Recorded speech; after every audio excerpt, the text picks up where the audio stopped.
Na mtazamaji wa PMTV Tanzania, karibu katika update za PMTV. Nipo hapa kwa ajili ya kukusogezea tena ukiwa ni mwendelezo wa update nyingi ambazo huwa na kusogezea hapa. Na wiki iliyopita tulikuwa tunaangazia habari pia nyingi kuhusiana na huko Burkina Faso, lakini pia Nigeria, na zaidi tulikuwa tunagusia mapinduzi ya kule Benin pia ambayo yalishindikana, Nigeria wakitoa msaada kwa serikali ya huko, lakini pia ndege ya Nigeria ambayo ililazimika kutua kule Burkina Faso, na baadaye kukawa kuna matamko mengi hasa kwa viongozi wa muungano wa Sahel ambao wao walikuwa wana ya kuhoji machache kulingana na ndege hiyo ambayo ilipita kwenye anga lao hilo. Sasa taarifa ambayo nyingine imetoka ni kwamba Nigeria imeomba radhi Burkina Faso kufuatia ndege yao kuruka kwenye anga la nchi hiyo bila idhini wiki iliyopita.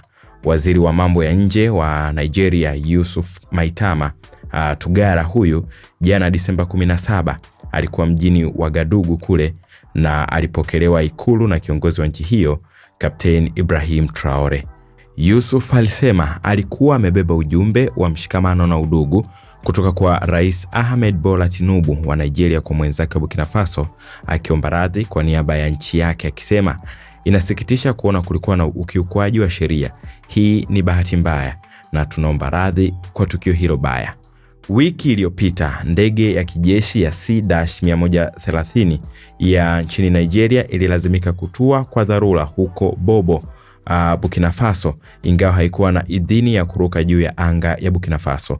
Wafanyakazi 11 walikamatwa kulingana na waziri wa mambo ya nje wa Nigeria, bado wako Burkina Faso na wanahudumiwa vizuri. Hata hivyo, waziri hakutoa maelezo yoyote kuhusu uwezekano wa kuachiliwa kwao na kurejeshwa kwa ndege hiyo. Sasa wachambuzi wengi wa masuala ya diplomasia ya kimataifa, wengine huenda wakawa na shaka kwamba huenda mpango wa Nigeria ulikuwa ni hatari kwa Burkina Faso, kwa sababu kikawaida ndege haiwezi kapita anga kama la nchi ya Burkina Faso na ndege ya kijeshi ya Nigeria iwe ni kwa bahati mbaya mpaka kufikia hatua ya kutua kwa dharura. Wengine huenda wanatilia shaka utawala wa Ibrahim Traore kuendelea kuwa katika mazingira hatarishi baada ya majaribio kadhaa ya kujaribu kumuondoa katika nafasi hiyo. Nini maoni yako kwenye hili? Hebu shiriki nasi kwenye comment. Asante. Aviator, rusha ndege ushinde. Wapi utatua? Uamuzi ni wako. Aviator inapatikana kupitia pmbet.co.tz.